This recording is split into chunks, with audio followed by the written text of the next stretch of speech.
Assalamualaikum warahmatullahi wabarakatuh. Apa kabar semua sahabat saya sekalian di manapun sahabat berada. Alhamdulillah hari ini saya lagi berada di kantor Kementerian Agama Republik Indonesia di Direktorat Zakat dan Wakaf.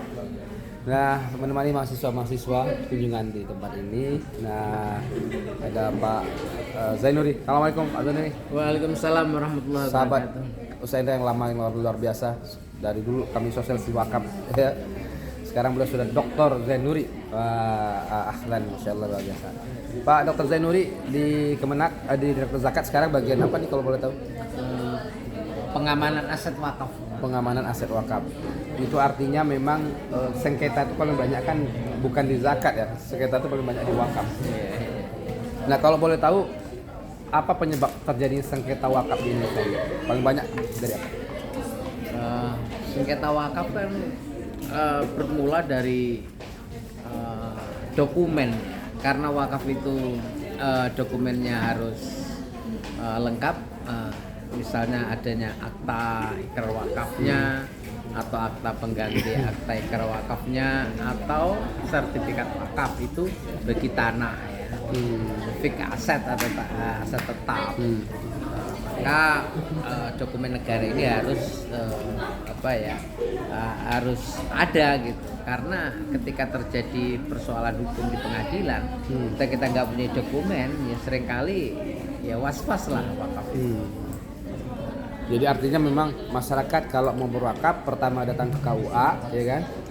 Lalu kemudian di situ dibuatlah akta ikrar wakaf. KUA pada saat itu sebagai pejabat pembuat akta ikrar wakaf. Iya. Nah, artinya dengan punya akta ikrar wakaf maka punya kekuatan secara hukum. Ya. Nah setelah itu baru kemudian ke BPN untuk sertifikasi tanah wakaf. Jadi artinya dengan memiliki dua ini, insya Allah aset wakaf kita aman. Insya Allah secara aturan aman. Artinya aman daripada makelar-makelar tanah yang atau kemudian yang pihak-pihak yang ingin mengambil aset wakaf. Ya. Tapi itu nggak cukup, karena dokumen sertifikat atau dokumen akta itu kan disimpan ya, disimpan. Kadang-kadang kan nggak tahu ketika kita ada tanah itu tanah siapa gitu. Nah, Direktorat Pemberdayaan Zakat dan Wakaf mempunyai beberapa program. Yang pertama terkait pengamanan fisik ya. Pengamanan fisik itu bisa di plangisasi, papanisasi. Jadi papanisasi program Direktorat Zakat dan Wakaf ini supaya apa? Menunjukkan identitas tanah ini adalah tanah wakaf. Aktanya nomor sekian, sertifikatnya nomor sekian. Nah, misalnya contoh beberapa tempat yang strategis kayak masjid gitu ya, kayak sekolah atau tanah-tanah yang strategis, itu yang belum ada plang memang segera diplangkan atau dipasang papan gitu. Paling orang melewat, oh ini tanah wakaf, ya. Sebelum menanyakan suratnya mana kan gitu dan lain sebagainya. Ini kan satu program yang sangat. Nah, tetapi dokumen-dokumen yang statusnya tanah wakaf tidak semuanya itu bersertifikat wakaf. Maka program Kementerian Agama khusus Direktorat Zakat Wakaf itu ada program dengan pertanahan untuk percepatan gitu ya. Kalau program sertifikasi sudah sejak lama, sejak ada SKB tahun 2004 antara Kementerian Agama dan BPN itu. Sekarang kita juga ada MOU percepatan untuk 2021 implementasi 2022 gitu ya. Kita adanya MOU antara Bapak Menteri, terus data-data disampaikan Kementerian Agama dan BPN juga bekerja dari mulai pusat sampai ke daerah.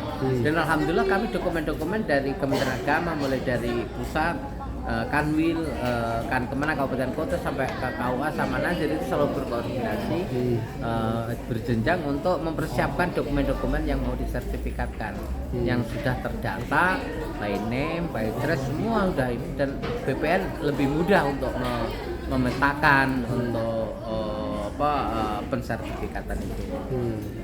Jadi saling adanya kerjasama yang baik untuk mencapai satu tujuan gitu ya. Tujuan yaitu pengamanan aset gitu. Wah, luar biasa. Nah, oleh karena itu, untuk sertifikasi ini kan rata-rata kan berat, rata-rata kan punya biaya. Ini ada apa anggaran dari negara nggak kira-kira untuk software? Alhamdulillah ini sesuai dengan peraturan yang diberlakukan di BPN maupun pemberkasan ini tidak ada biayanya Pak. Cuman Kementerian Agama ada struktur ya terkait masalah tugas dan fungsi. Di situ ada penyelenggara zawa, ada tingkat kanwil juga ada analisis kebijakan gitu ya. Di tingkat pusat juga ada direktorat gitu ya, sesuai dengan struktur di BPN juga semua lini sudah ada gitu ya. Jadi untuk koordinasi lebih bagus sehingga dana operasional itu sifatnya APBN yang sifatnya untuk koordinasi. Misalnya kayaknya ada PKS gitu tidak lanjut atau MOU kanwil dengan kanwil Kementerian Agama dengan kanwil BPN, Kemenak dengan Kanta. Nah, terus bisa berdiskusi dan lain sebagainya bagaimana tentang program percepatan sertifikat.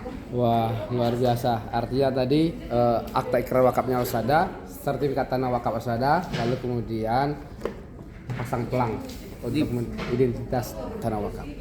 Makasih. Iya, sama-sama. Wah, luar biasa. Mau salam apa Pak Zainuri untuk semua wakaf? Iya, salam berjuang. Salam berjuang. Iya, untuk menegakkan regulasi. Makasih.